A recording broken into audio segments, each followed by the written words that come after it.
Good morning, everyone. I'm Megyn Kelly. It's Thursday, April 3rd, 2025, and this is your AM update.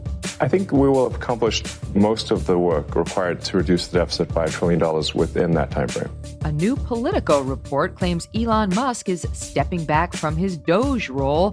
But is it really news or just repackaged public info? We will charge them approximately half of what they are and have been charging us. President Trump unveils his tariff strategy. Ex-Biden officials revealing dramatic behind-the-scenes details from the final days of the former president's campaign. And RFKJ's top advisor faces a crowd of angry lobbyists. And how? Defending his boss's vision for making America healthy again. All that and more coming up in just a moment on your AM update. I want to tell you all about Patriot Mobile, one of the few cell phone service providers that operates on all three of the major networks. If you have cell phone service in this country today, you can get exceptional service with Patriot Mobile. That's why they offer a coverage guarantee that others cannot. You might think switching to Patriot Mobile is painful, but it isn't. No need to spend hours in a retail store waiting your turn. Just call Patriot Mobile's 100% U.S.-based team from the comfort of your own home or office, and they will have you activated in minutes. Still locked in a contract? Not a problem.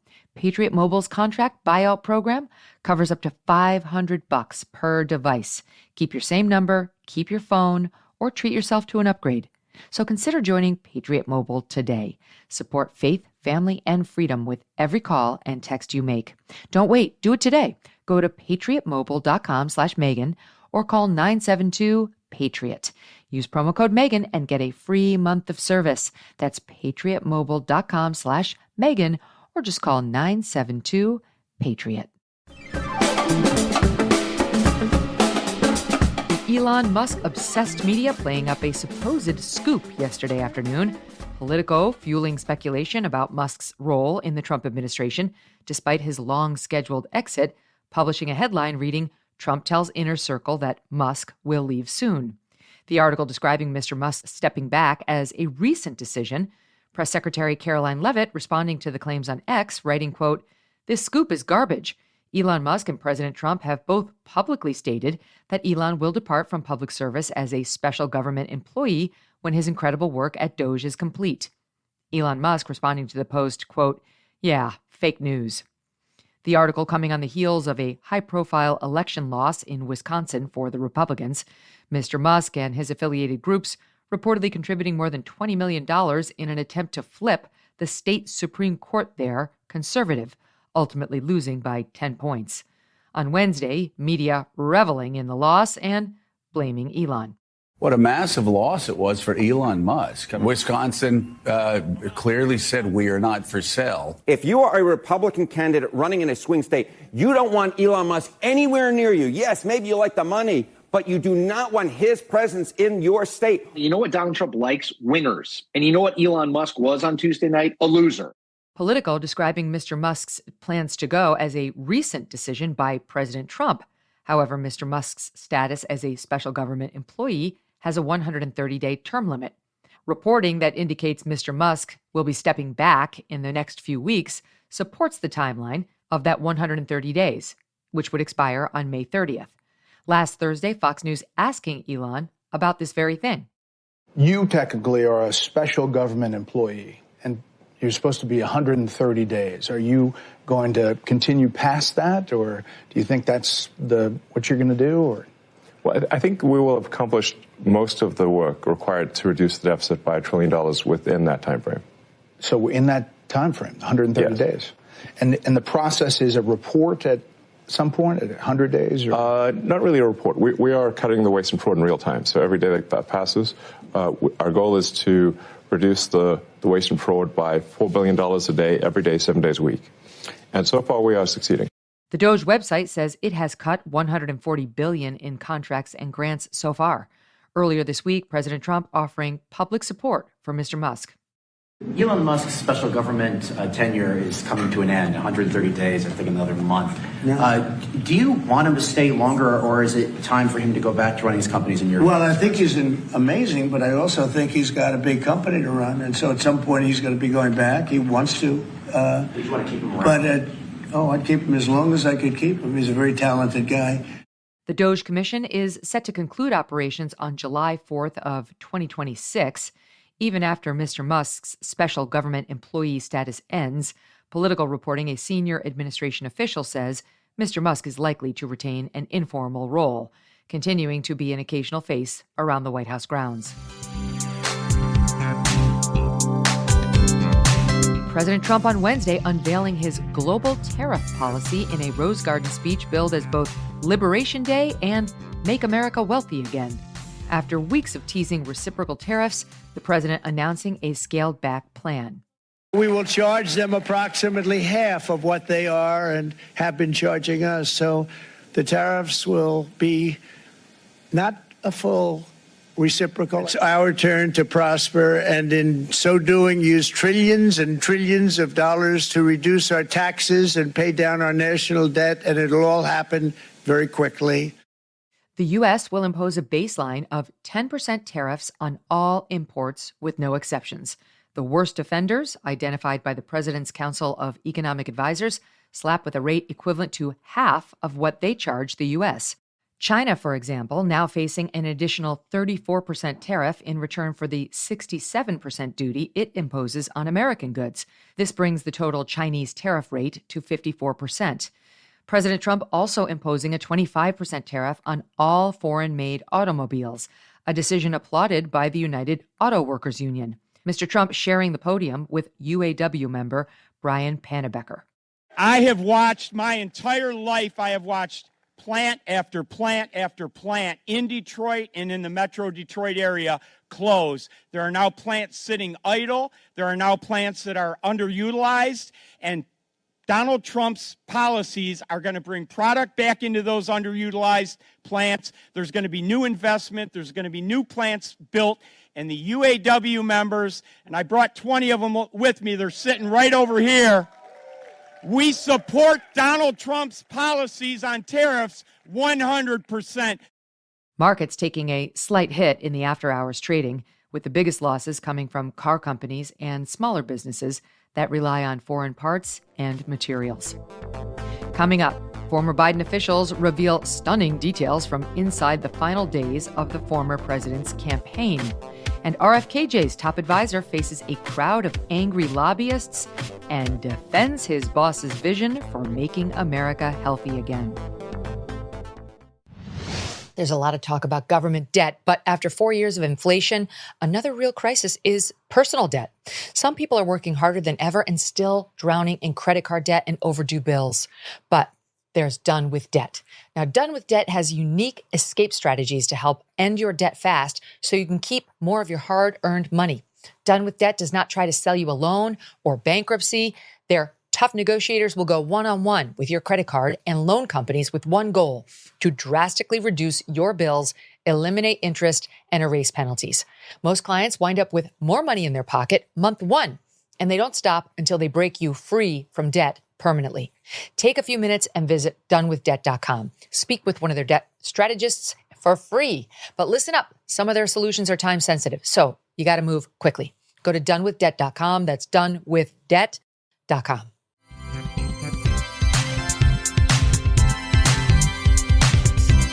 Former friends, staffers, and advisors to President Joe Biden dishing to authors about the final tumultuous days of his campaign. In the coming weeks, no fewer than 4 books will hit the shelves outlining the collapse of the Biden campaign and the Harris team's scramble to fill the void. Reporter Chris Whipple lifting the curtain on Biden debate prep with former chief of staff to Joe Biden, Ron Klain, in a book titled Uncharted: How Trump Beat Biden, Harris, and the Odds in the Wildest Campaign in History.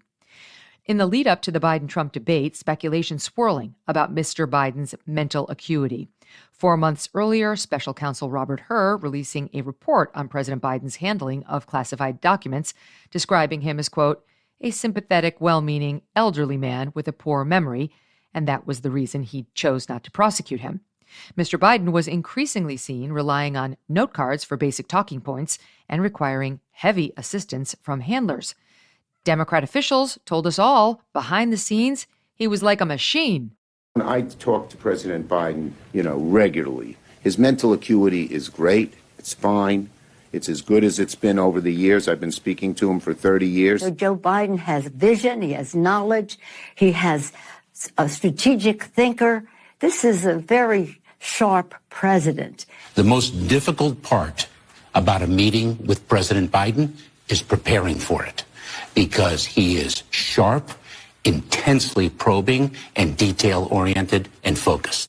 Mr. Klain, who resigned from his White House role to run debate preparations, telling Mr. Whipple that in private, President Biden was, quote, fatigued, befuddled, and disengaged. Klain worried the debate was going to be a disaster. Team Biden preparing 2 mock debates in advance of the big night. Mr. Whipple reporting, quote, the first was scheduled to last 90 minutes, but Klain called it off after 45. The president's voice was shot, and so was his grasp of the subject. Klain tells Whipple that Mr. Biden seemed out of touch with American politics, and that Klain wondered if Mr. Biden at one point thought he was president of NATO, not the United States. The second prep session called off after just 25 minutes. President Biden reportedly saying, quote, I'm just too tired to continue, and I'm afraid of losing my voice here, and I feel bad. I just need some sleep. I'll be fine tomorrow. On June 27th, Mr. Klain's fears coming true on national television. And I'm going to continue to move until we get the total ban on the total initiative relative to what we're going to do with more Border Patrol and more asylum officers. President Trump? I really don't know what he said at the end of that sentence. I don't think he knows what he said either. Look. Less than 1 month later, President Biden announcing he would not seek re-election. We will keep bringing you the latest reporting, which of course is more than a year late. Top advisor to RFK Calley Means on Wednesday taking the hot seat in front of a hostile audience at Politico's Healthcare Summit.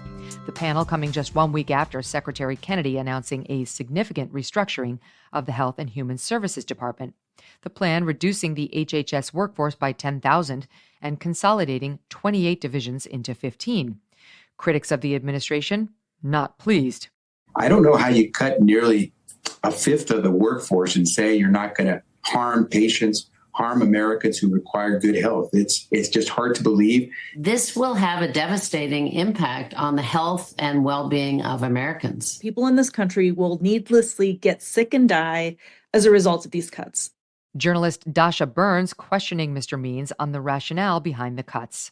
The NIH, whose goal is to promote American health, has overseen a devastation, just an abject devastation in American health over the past 20 years, with disease rates skyrocketing in America, leading the world of almost every single chronic disease crisis. How does cutting a bunch of HHS solve that problem? It is insane.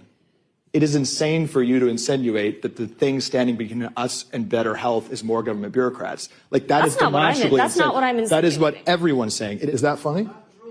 Is that not true? Has there been one single chronic disease medication in modern American history that has lowered rates of the chronic disease? Mr. Means responding forcefully to hecklers in the crowd, many of whom he identified as lobbyists from the food and healthcare industries. According to the CDC, 6 in 10 adults have at least one chronic disease, 4 in 10 have 2 or more. Chronic disease accounting for 7 of 10 of the top causes of death in the United States. And despite spending more money than any other country on earth on healthcare, the U.S. has a lower life expectancy than its European counterparts. Mr. Means saying the cuts to HHS are focused on streamlining the ability of scientists to conduct research. The administration has put out guidance that they want to direct and cut indirect funding. That fundamentally means more money is going to researchers. The guidance that Bobby Kennedy and the Trump administration put out means more money is going to frontline researchers to do research. There is a very clear signal, demonstrably, with what is happening, which is that government bureaucrats are being disempowered and more money is going to actual researchers. They are hissing about changes to a system that has caused absolute devastation to American health. Direct funding covers the core of scientific research. It pays for lab equipment, study materials, data collection, and the salaries of scientists and researchers doing the work. Indirect funding covers everything from office janitorial services to university overhead, admin salaries, and even facility fees that seemingly have nothing to do with the research itself. RFKJ aiming to steer HHS in a direction focused on understanding and eliminating chronic disease, not simply managing symptoms. In the crosshairs, ultra-processed foods. These food items containing little to no food. They're made up largely of chemicals and preservatives that maximize shelf life and prioritize convenience. Product offerings are typically cheaper than fresh, organic grocery store food, making them more appealing to low-income Americans, an argument often exploited by the food companies themselves. Mr. Means firmly rejecting the argument. How are you planning to bring down the cost of being healthier in America? Yeah, one thing Bobby Kennedy is not going to do is entertain comments from food industry lobbyists using food prices as an excuse to continue poisoning children. I know a lot of you guys are doing that, and I think if you really back up, that's an evil argument. That's the only argument the food industry is making. Right now, they're trying to hold a gun on food prices to literally not even dispute the premise that Americans are being poisoned. We have 10,000 chemicals in our food that are not allowed in any other country. Mr. Means going on to say food companies often manufacture two versions of the same product, one made with synthetic additives for the American market and another made with natural ingredients packaged and sold overseas. What's easy enough to make for the Europeans should be easy enough to make for Americans. That'll do it for your AM update. I'm Megyn Kelly. Join me back here for the Megyn Kelly Show, live on SiriusXM Triumph Channel 111 at noon East, on youtube.com/Megyn Kelly, and on all podcast platforms.